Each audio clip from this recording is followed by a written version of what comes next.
سلامونه ملګرو، امید لرم چې ملګرو ویډیو د کتلو نه مخکې شیر کړئ. ملګرو نن زما د پښتنې خور د سر نه څادر راکاږلی شوی دی. ملګرو نن زما په پښتنه خور باندې په پنجاب کې ظلم شوی دی. ملګرو ظلم پولیسو کړی، ملګرو ظلم پولیسو کړی.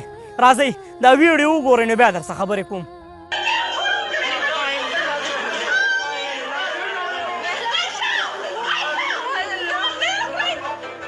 आज तो पठानी काबू आई है, आज तो ये इधर से बच के नहीं जानी चाहिए. ملګرو ویډیو تاسو وکته.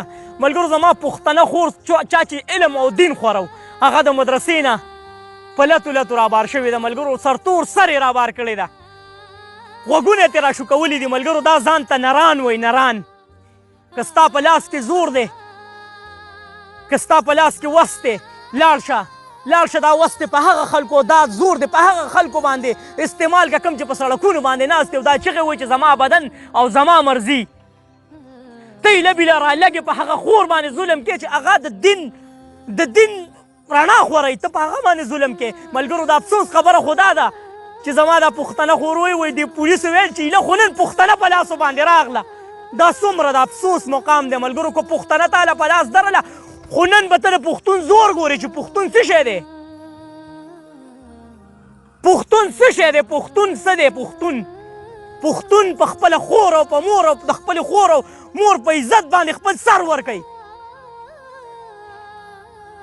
موږ به تا ته ښایو، دا پښتانه به درته ښایي چې پښتون څنګه په لاس راځي. تا زما دغه پښتنې سره ظلم کړی او ورته یې ویلي دي چې زه پښتنه یم، زما عزت مه تار کوه، مه سر توروه.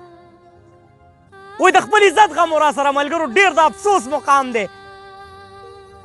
په پارلیمنټ کې چې کوم کسان ناست دي پښتنو تاسو ته وایم، شهریار اپریدي صاحب، مراد سعید صاحب او چې څومره پښتانه دي، یو خبره درته کوم، نن به هم دا پښتانه ماب دي، خو یو خبره درته کوم چې الله له به څه جواب ورکوئ چې ستا ته په اقتدار کې ناست وي او ستا د پښتنې علمې نه څادر راکاږلی کېدو، د دغه غوږونو تپوس به درنه کېږي چې د کومې پښتنې غوږونه وشلېدل.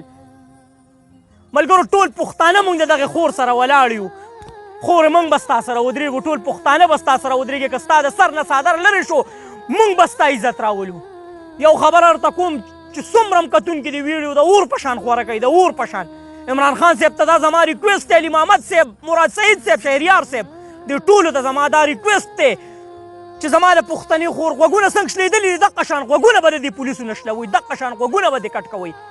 چې کوم دغې مدرسې ته ورننوتې دي او زما خور یې په لتو د دغه مدرسې نه راایستې ده، دا به په سړک باندې راکاږئ، هله به د دې پښتنو زړونه سړېږي، هله به د دې پښتنو زړونه یخېږي. ګینې قسم مې دی په خدای چې ګوره د پښتون نه تاسو خبر نه یې. یو خبره درته کوم واورئ د پنجاب پولیسو. ملګرو د دغې پښتنې خور سره موږ ولاړ یو څنګ په څنګ. دغې پښتنې خور ته به موږ به ورله انصاف ورکوو، موږ به ورسره ودرېږو. ملګرو د پنجاب سوشل میډیا والا ته ناسته د خپل فریاد ورته کوي. د پښتنو سوشل میډیا پښتنو راپاسئ د دې خور د آواز اوچت کوي چې دغه خور ته پته ولګي چې زما پښتانه رونه شته دی، زما پښتانه سوشل میډیا والا رونه شته دی، زما آواز اوچتولی شي. ګوره زما سوال درته کوم پښتنو چې دا خور پاتې رانولئ، د دې پښتنې د دې خور زور به دې ټولې دنیا ته ښایي چې دا د پښتون خور به د دې نه څادر راکاږلی شو. او د دې لپاره موږ څنګه انصاف غواړو؟ ټول در سره ولاړ یو، ټول در سره ولاړ یو. خور ډېر د غیرت کار دې کړی دی. ستا جرت ستا حوصلې ته سلام چې بیا هم تا د دغه بې غیرتو سره لاس اچولی دی. افسوس دا دی ملګرو چې هغې دغه یو افسوس کړی دی چې افسوس دا دی چې دا لیډیز پولیس وې ما به دوی ته د پښتنې زور د پښتو مټو زور به مې ورته ښودلی وې. ملګرو ویډیو شیر کړئ. ملګرو د بلې ویډیو پورې مال اجازت راکړئ، هغه پورې به زه نورې ویډیوګانې هم کوم چې دې خور ته انصاف نه میلاو شوی.